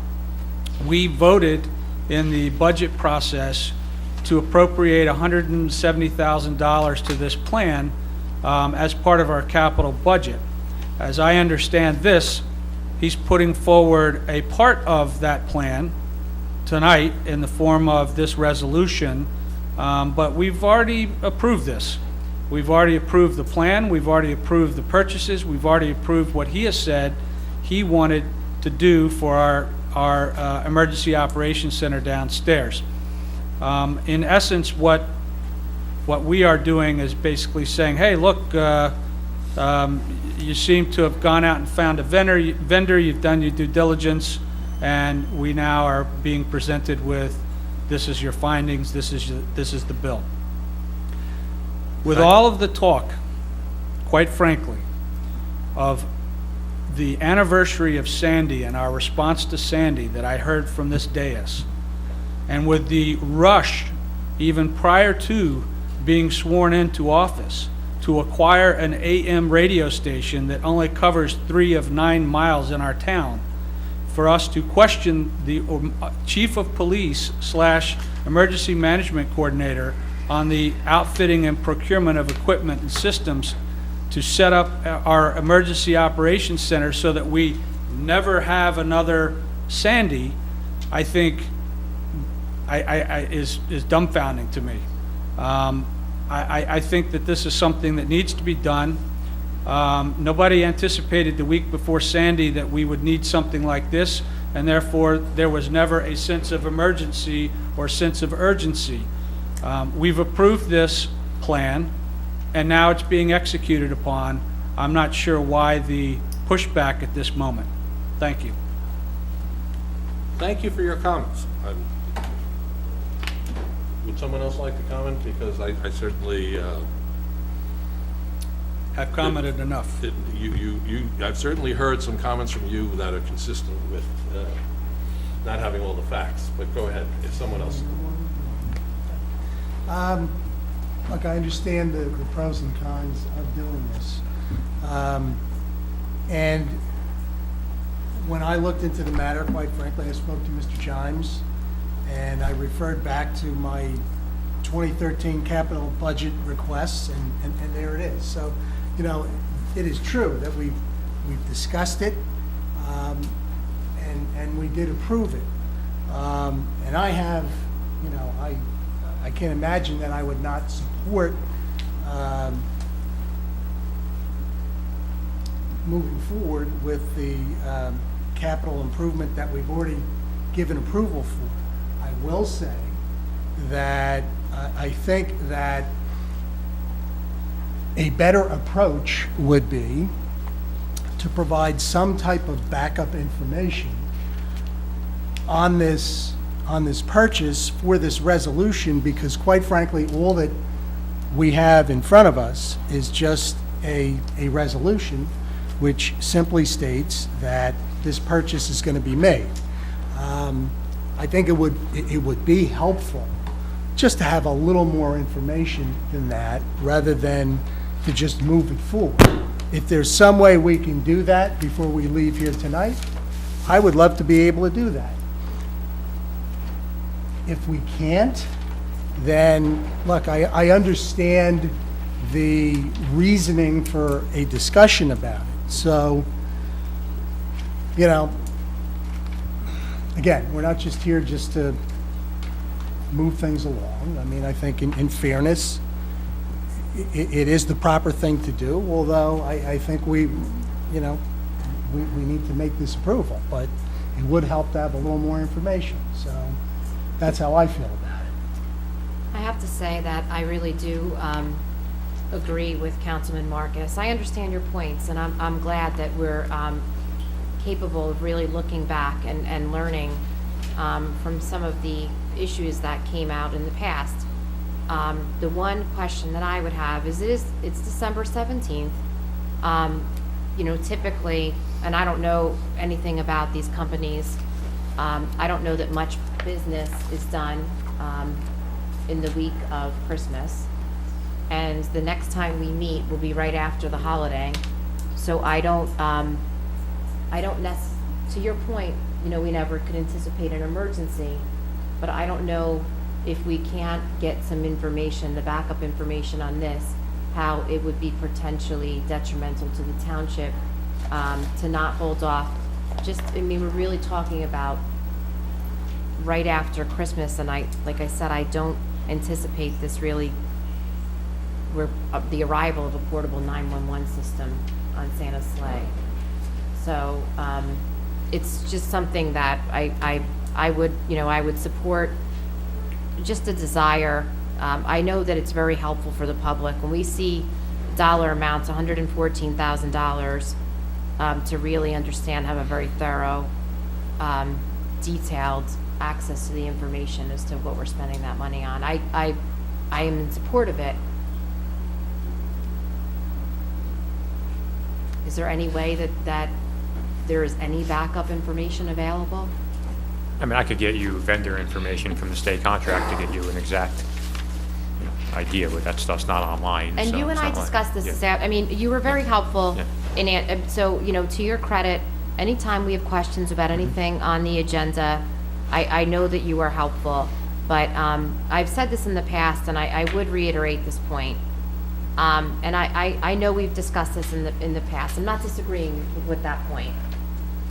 But when we're spending $115,000, 114, you know, if you're rounding it, I don't think it's too much to ask that the department head or a liaison from that department, and in this case, the police department doesn't have a liaison.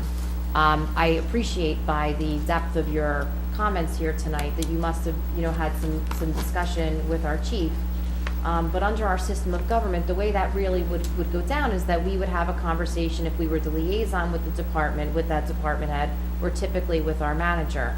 So for just purposes of protocol, because, to your point, it does help to know the rules, that we would have had either a liaison to report out on this or the availability of the department head or a representative for this evening. So, Mr. Jimes, I guess really the point is that if the chief isn't available, or if one of his higher ranking officers can't, just basically walk us through this, the absent a liaison to the department, I would feel better on waiting just the week of the holiday and voting on this right in the new year. Yeah, the only follow-up to what you said is that, I've got the December 3rd conference meeting. It's not on there. It would have been good to have a heads up to say this was coming, and from December 3rd until today, we could have asked the chief to come and just, sit with us, counsel us on this.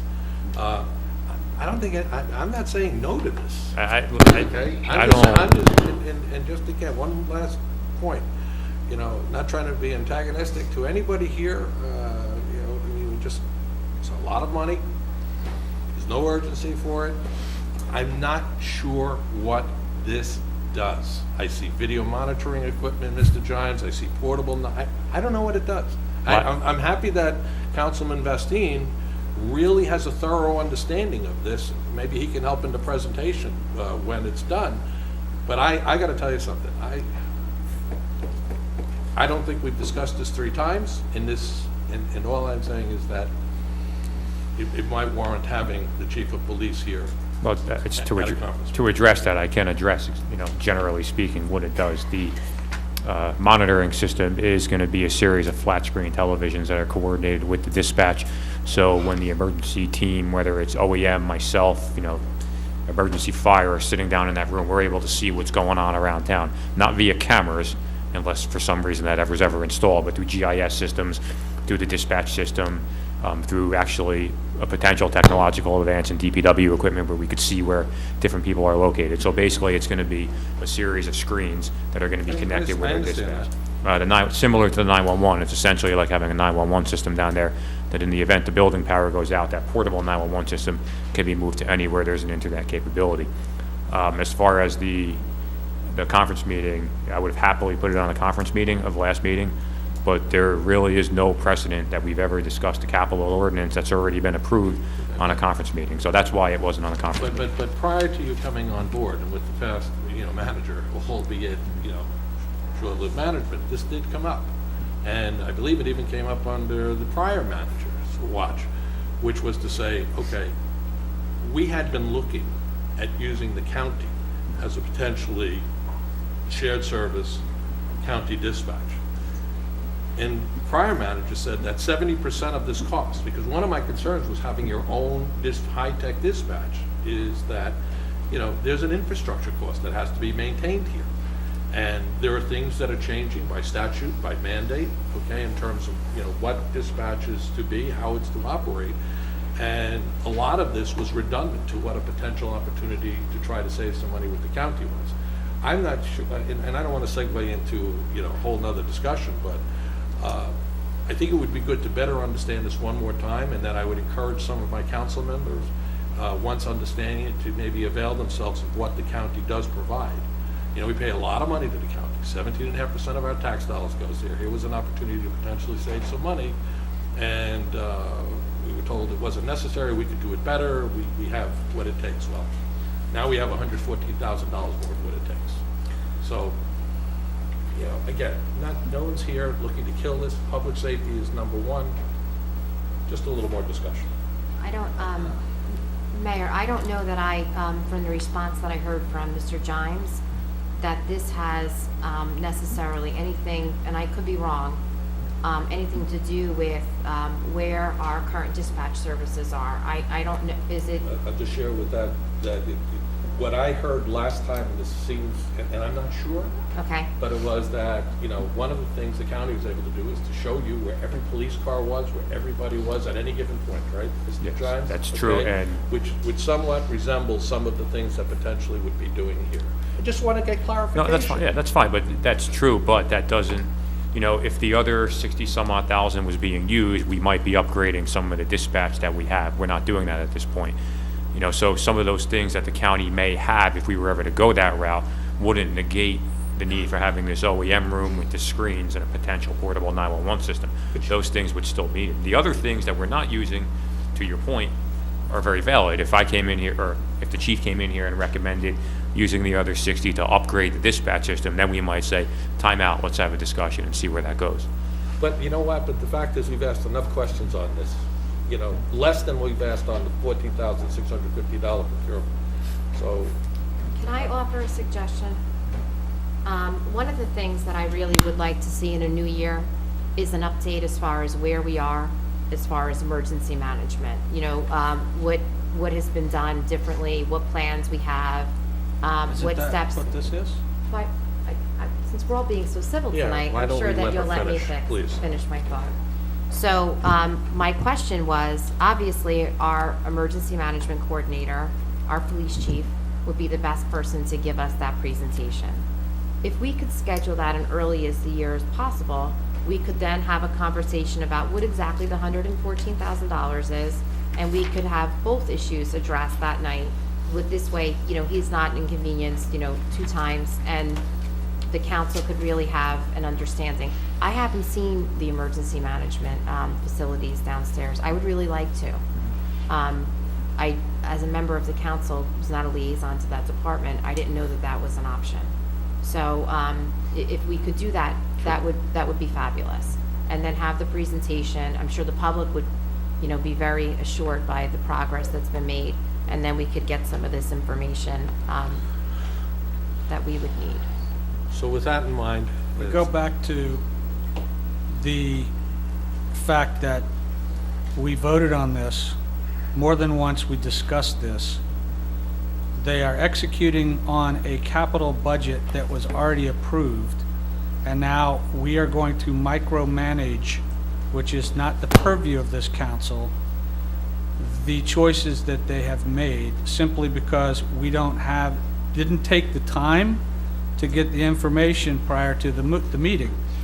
This has been in our packet since Friday. You had every opportunity to avail yourself to finding out whatever questions you might have had or reservations you might have wanted to express. The issue of county dispatch has nothing to do with this. This is an emergency operations center that was put together as a response to Hurricane Sandy and the poor response from our emergency management coordinator prior to this. The fact that there was a room downstairs that had not had anything done to it, and now they're moving to do something to it, and we're going to micromanage the process, despite the fact that we've discussed this now 2 times prior and we've approved this. In fact, your words, Mr. Mayor, were, I'm approving this, I'm voting for this, but nobody better start writing checks. Unquote. I'd love for you to find these quotes. I really, Councilman, you sometimes really have a way with words, and for disparaging the prior OEM manager, I don't think that's appropriate here. I just don't Stating the think. facts. But there's no reason for it. The room's set empty for 3 years. There is no reason for it. A little civility. That's all we're asking for from you, and I'm asking from you. But I'm not here to debate you. I think my request is very reasonable. No one's micromanaging this thing. We have a significant procurement. It represents a tax point to the citizens of Scotch Plains. I mean, there's no urgency to pull the trigger on this tonight, although some would like to. All I'm asking is for a little more, review, one more review. Forgive me if I don't recall with great clarity everything that you seem to recall. It happens with age. And recognizing the amount of times that you've tabled items, for far less money. I mean, all I'm saying is that you're giving the impression we want to cancel this. Nobody wants to cancel anything. We're just saying, I'm just requesting some reasonable transparency for such a significant procurement that will have significant impact, just by the implication, on our police operation and our emergency management operation for years to come. That's my last point. I'm ending the discussion. I'm going to motion to Excuse me, I table don't this. believe Mr. Jones has had an I opportunity don't know, to speak. Mr. Jones, I thought you had said something. Would you like to weigh in? Yeah, I guess very simply put, I don't necessarily view asking for more time to ask questions as necessarily micromanaging. To the point previously made, though, by Councilman Bastien, this was on our packet as early as last Friday. Forgive me for interrupting you. I really don't mean to interrupt you, Mr. Jones. Some people think I will. I did reach out to our manager. I left him a voicemail over the weekend to discuss this, and unfortunately, because of the weather maybe, right, Mr. Jones, we didn't, Mr. Gimes, we didn't speak over the weekend. Not over the weekend. Well, but I'm just saying. So, to your point, I did reach out. Right. As did I. We had a conversation today. In my case, I was able to get answers to the questions I had. I think if other folks on the council feel like they need more time, then they can make a motion and the majority will rule, very simply. Exactly right. So, yes, can we move on now? I'd like a motion to table this, not cancel it, table it, so we can have some additional information and some clarity on what this specifically does, what's the timeframes, and how it's going to lay out. Well, first of all, you've already had a motion. You had a motion on the resolution and a just- second. You've got to vote for that before you can make another motion to table it. Listen. Thank you. I thought that's what you said. Knowledge is power, and that's what I thought I heard you say before. So I have a motion to table this, not cancel it, just to understand it better for our audience here and those listening. Is there a second? I'll second it. Can we have a roll call? Mrs. Giovanella? Aye. Mr. Jones? No. Mr. Marcus? Aye. Mr. Bastien? No. Mayor Glover? Aye. Thank you. The next item is really your discussion. You have your list of 2014 boards and commission appointments in front of you. Certain council people have made a variety of recommendations. I have forwarded all of those to you as I've received them, usually the same day. So, I mean, this actually was requested by somebody, I believe, but it's here to really discuss as a council how you want to proceed in moving forward in the first of the year, looking at who's up and, who you're interested in possibly appointing. You certainly have until the reorg meeting to make those decisions. You don't have to, there's no intention to make any decision tonight. I don't even think you're allowed to do that. But, it's really the process at this point on how you're going to discuss that. You were going to put together a schedule too, I think, Mr. Giles, for all of us to look at of all the suggested nominees. Yeah, I have a spreadsheet that's prepared for everybody that kind of summarizes all the stuff that I've already given you, but it's a spreadsheet, and, once you receive that, I actually have it upstairs, but once you receive that, if I want me to run up and get it for you, I could happily do that. Decide how you want to proceed. Anybody have any comments? I would like to make a motion to open nominations for Construction Board of Appeals. Second? All those in favor, say aye. Vote, Aye. we can say aye. I think we need a roll call I mean, vote, please. Can we have this vote today? I think I just heard. All I'm doing is nominating. I'm just saying we I think can. it's the council rules that we have to take nominations, I'm just right? trying to understand legally. Jerry, when you and I spoke, we weren't voting on this tonight. I didn't think you were able to, but I'll defer to Judy. Recognizing that, I don't have all my paperwork on this. If I may, I know we've been through this once before, and there's an initial nomination, presentation of resumes and qualifications, and there's a second vote. Can't be held at the same time, on the same night, unless, I guess, you have two separate meetings. My one comment would be that I don't know that all of the resumes Have been distributed. well, There was anyone I one other resume that I was hoping to bring forward. Are we going through all of the boards this evening? Is it your intention to make motions for all of the boards this evening, or just for the Construction Board of Appeals? Not sure yet. Well, this says that whenever there's a vacancy, and there's no vacancy yet, by the way, whenever a vacancy shall occur, The only nominations to fill shall be brought to the attention of the council in writing at least 14 days prior to the council meeting, when action is expected to be taken, along with a copy of the candidate's resume. There's no vacancy at the moment. The only This term vacancy runs that out I'm aware of. 31. And therefore, that's why I've made a motion to open nominations. I'm not asking that we appoint anyone tonight. So I think it's well within my purview to make nominations for any vacancies that might occur, given the fact that we cannot nominate and appoint in the same meeting.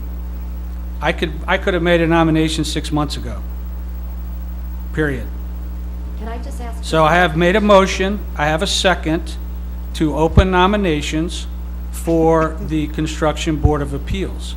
We can now have a discussion, yes, but the legality of what I'm doing is right here in our rules.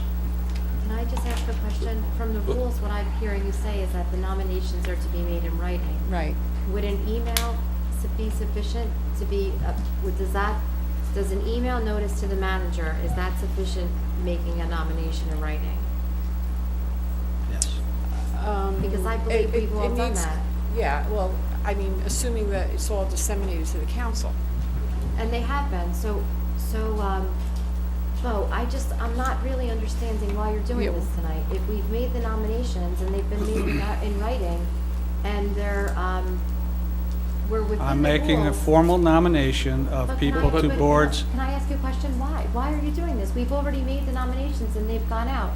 I think everyone has, to her point, and you and I have discussed this, which is I didn't think we were doing this, we would do it on reorganization. We have all put our candidates out there. I have sent you a list, Ms. Deputy Mayor has, I believe Lord Vestine has, I believe Councilman Llewellyn has done such. I don't believe I saw one from you, sir. If your concern is that we couldn't vote on them at the first, on the reorganization meeting, I believe from the way the rules are written, we would be able to vote on them at the reorganization meeting, because it's not necessary to have a vote on the nominations. You've already made the nominations in writing. The only board that I know of that we have a vacancy on, or the only commission, would be Recreation, because we did have a member of the Recreation Commission move. And that's the manager's responsibility, not ours, to fill that position. Correct, Mr. Giles? Yes. So the question is, according to our rules, council has to give in writing at least 14 days prior to the council meeting when action is expected to be taken, along with a copy of the candidate's resume. Any applicant seeking to fill a vacancy, whether it's a month from now, 6 months from now, or 8 months from now, I have the opportunity to make a motion for nominations for particular spots on boards or commissions upcoming. It also goes on to say that you cannot nominate and appoint a candidate simultaneously. So, I mean, What my understanding I don't is get that it. there has been nominations. Yes, they have been. And so the nominations have been made, and they will be acted upon when you anticipate them to be acted upon, which is January 1. Just so you're aware, because I can clear it up, what has happened is, four of the council people have made their nomination, recommendation, whatever it is, saying, I would like this person to be considered for this board, and I had distributed those whenever they come into the governing body. So that's, I think what's being said is that constitutes the nomination, is that correct? Well, I mean, based on a clean reading, it says, nominations to fill a vacancy shall be brought to the attention of the council in writing. So if it's brought in writing via email, brought in writing via a personal note, brought in writing however. The microphone. They need- then that's a nomination. But the way I'm reading this is nominations are made not through a resolution of the council, but in writing to the council. And when the nominations are made, 14 days hence, you can vote on those nominations. So my one question would be then, as a follow-up to that, are you going to write down your nominations tonight? Because you're saying them. It says in writing. That will be, the reason why I'm doing it here is because it will be put in writing in the minutes of the meeting. No, but you're not the one writing it, Mr. Vastine. So I know that I'm new to this process, and you really have been an incredible mentor to me. So I just want to make sure that we continue to grow together on this council, and that we are working through the rules as they exist.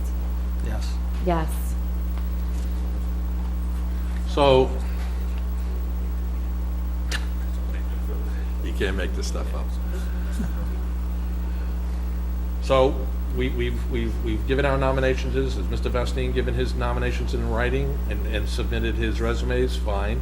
So, So you're saying your legal opinion is that constitutes a nomination? What constitutes? The Who's fact on that we first? submitted an email that said we intend to nominate. Yes, I believe it does. It's in writing. It's been disseminated to the council, and it certainly constitutes a nomination, much more so in compliance with your rules than would a motion to nominate at a council meeting. thank you. Hearing that, unless there's another attorney in the room that works for the municipality, I'm going to, Well, we have a motion and a second. You could either withdraw it or what do? We can withdraw the motion. Mr. Vastine? What's that? Well, are we gonna get cue from the audience here now? I mean, what is this?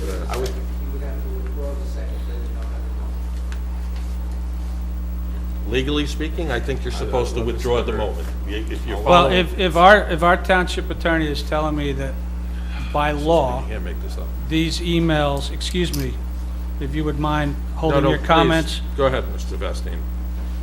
If our attorney is telling me that by disseminating emails with the intention of nomination constitutes nomination, then in her professional legal opinion that is true, then I will withdraw my motion. That's my opinion.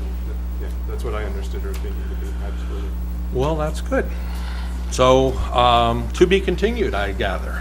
You know, whenever the reorganization date is scheduled for, I see there's a date. I don't know if the whole council has agreed on that. Maybe we'll have that discussion as well. So, moving right along, addresses from the floor, last and final offer. This portion of the meeting is set aside for anyone wishing to address the council. Mayor, I just have one announcement, if you would indulge me, because I know sometimes way after the addresses from the floor, the audience leaves.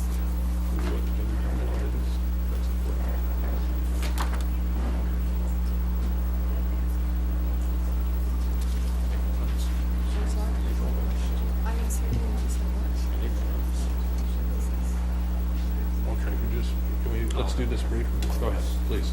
I'm sorry, please, if you would. We have, my husband and I, for a number of years, have been involved in a project that's run through the Union County Sheriff's Office. It's something that the officers there volunteer and participate in. It's called Operation Breadbasket, where some of the officers volunteer their time and make deliveries to families in need in Union County immediately prior to the December holidays. So this is not necessarily associated with Thanksgiving, but the holidays that are approaching. If anyone in town is interested in making donations, we would need them in the next week. You could send an email to my township email, and one of us would be glad to come to your home to pick them up. And again, these go to families in need in Union County. Thank you. Thank you, I apologized. Yeah, my name's Summer Terry, 1421 Norway Road. Mr. Festa brought up the Frazee property, and it got me to thinking about I believe he brought up the Terry Lou Zoo, but same difference. Okay. I'm with you, Mr. Same Terry. place. my memory isn't what it used to be, but I was quite interested in that when it started out many years ago. I was wondering what the status of the Rotary Club has in managing that. I understand that there's been, if my memory's right, about $135,000 in grants that have gone to that project. Most recently, $35,000, I think, from DSE&G. And I was wondering if the council or somebody in the town has any oversight over these people, where that money's going and what's happening. I go on their website every once in a while, and there's been no activity whatsoever in maybe a year. And I was just wondering if anybody knows what they're doing or what's happening. I think it's a reasonable question. I don't know if I have an answer. I will ask Mr. Gines, Sperone, something like this. This has been an ongoing issue. I mean, I think it's, again, one of those to be continued. What is their current project plan? I mean, we've heard many versions of it. I mean, we're all sympathetic to what we'd like to do, but we need to have a realistic goal. Excuse me, Mayor. As far as I know, there's been no activity. Yeah, I don't disagree with you. Back and forth around the place. I don't see anybody. Once or twice they cut the weeds down. I don't even know where the money is, to be honest with you, Mr. Terry. That's what I'd like to know. It's a considerable amount of money, and as far as I last heard, a lot of it was going towards academic studies of how old the wood is and stuff like that, which I don't really think has anything to do with restoring the building. Thank you. Thank you, sir, for your comments as always. Jerry, you have that, right? Yes, Guido Pasucci, Scotch Plains. I'd like to make a comment in reference to what happened before. If Rome wasn't built in one day, why are we rushing a lot of these agendas? Thank you. Thank you, sir, for your comment.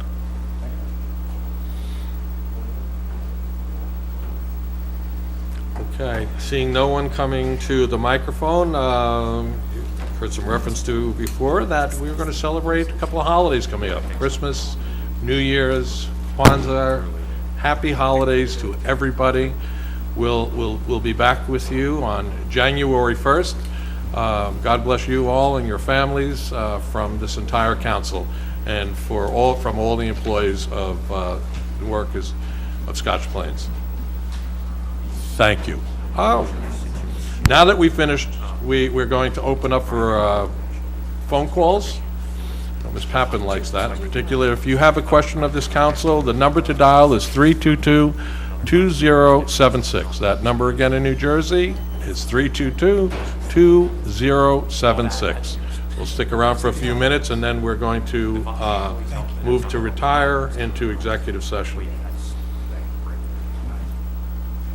9:30, it could be a record.